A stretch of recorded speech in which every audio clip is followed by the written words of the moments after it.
Hey, welcome to CE560. I want to take just a minute and introduce you to the course and let you see exactly how we're going to move through this. Of course, this is the textbook as you've seen on the first of the PowerPoint that you've just opened. But what we're going to talk about is three different aspects. We're going to talk about standards, instruction, and assessment. All of that combined together bring us into a rigorous curriculum. Now, what does it make? What makes it rigorous is your content. So as we work through this course, we're going to talk about what you teach as an individual. We're going to talk about in your classroom, if you're already teaching, or in your training center, wherever you are, how this is going to apply to you. So as you create these assignments, keep that in mind, that these are things that you will use throughout your career as a professional and going forward, whether you're in the classroom, in the training center, or outside of that. I always do a little a mapping when I'm designing curriculum, and I just want to show you my rough draft of what this looks like for this particular course. You will create one of these for a course that you're going to design. We're going to look at the standards that are required for your particular course. Are you a welding instructor? In other words, are there particular standards that you need to teach to in order for your students to receive a certification? Those are your standards. Are you a nursing instructor? Those standards that you have to pass for the NCLEX or whatever certification it is attached to your degree or your certification that you're teaching in that particular course become your standards. Not only that, you have to look at, for K-12 instructors, you're going to have your core standards, or what you call your college and career ready standards. How do those play into what you're teaching on a daily basis? So we're going to look at all of that and how to unpack that and put it into an implementation. We're also going to look at your instruction. You do not deliver every course the same. You do not deliver every lesson the same.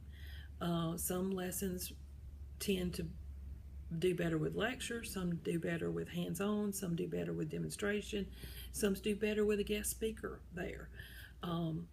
Some do better with a field trip. It's just according to what you have designed and how it works within your components. So that's the instruction component we're going to look at. And then finally, we're going to look at the assessment, because the assessment ties everything back together in a circle, in that the assessment measures how well you taught those standards and how well the students received and built the skills for those standards.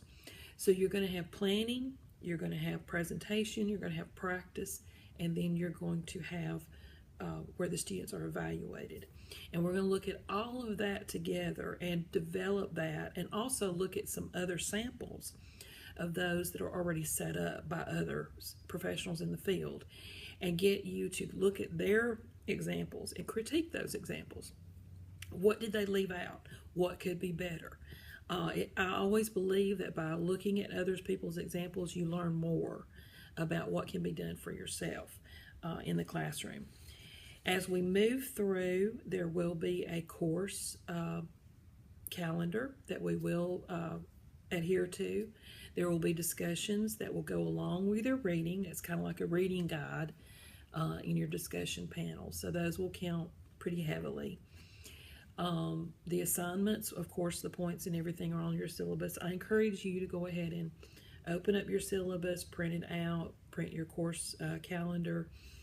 And I also have listed a list of objectives and a page that you can print out that has objectives and assignments and the assessments attached to that, so that you can see how this course is lined up with the course that you will build.